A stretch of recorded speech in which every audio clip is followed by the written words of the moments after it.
ये जो एक रोना है कि उर्दू मर रही है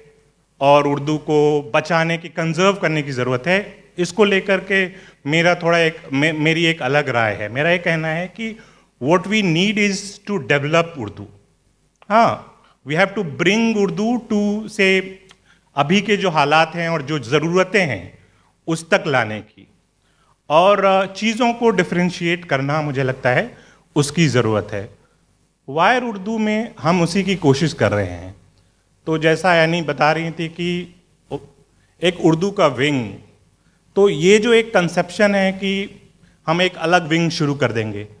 लाइक बीबीसी हिंदी में है, बीबीसी पंजाबी में है, नहीं पंजाबी में तो खैर अभी शुरू हुआ है, तो एक उर्दू सर्विस भी शुरू कर देंगे। तो जब हम वायर शुरू कर रहे थे तो ये नहीं था कि हम एक सर्विस शुरू करेंगे, बल्कि वो एक इंडिपेंडेंट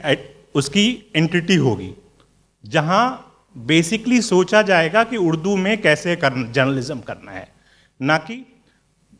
तो वो एक चीज़ जो है मुझे लगता है कहीं ना कहीं बदलने की ज़रूरत है।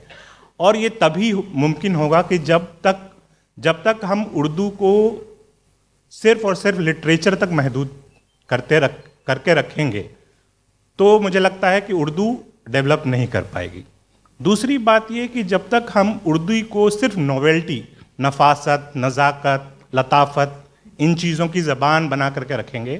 तो मुझे नहीं लगता कि उर्दू डेवलप कर पाएगी। जब तक हम उर्दू को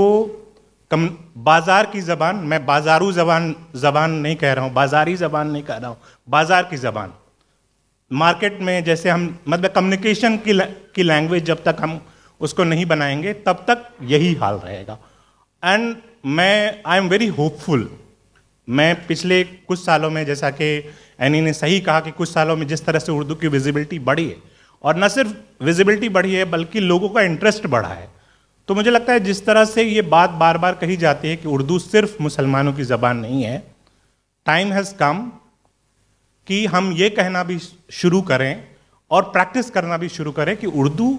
का मतलब सिर्फ उर्दू अदब या उर्दू लिटरेचर नहीं होता, बल्कि उर्दू में कम्युनिकेशन, उर्दू को जब तक हम नॉवेल्टी से यूटिलिटी के तरफ नहीं लाएंगे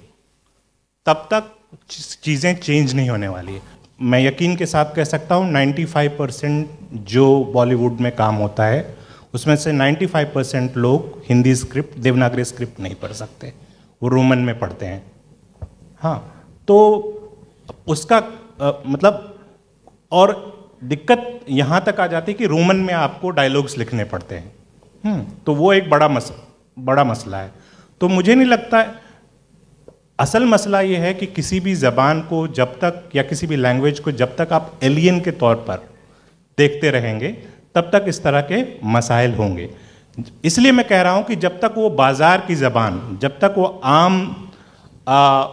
आम बोलचाल की ज़बान नहीं बनेगी, जब तक हम उसमें सिर्फ पढ़ना और उसको सुनना पसंद नहीं, वहाँ तक लिमिट नहीं करेंगे, बल्कि उसमें लिखना और उसमें सोचना पसंद करना शुरू करेंगे, तो ये जो प्रॉब्लम्स हैं, जब लोग उर्दू को या किसी भी ज़बान को ओन करना शुरू करेंगे तब ये मसला हल होगा।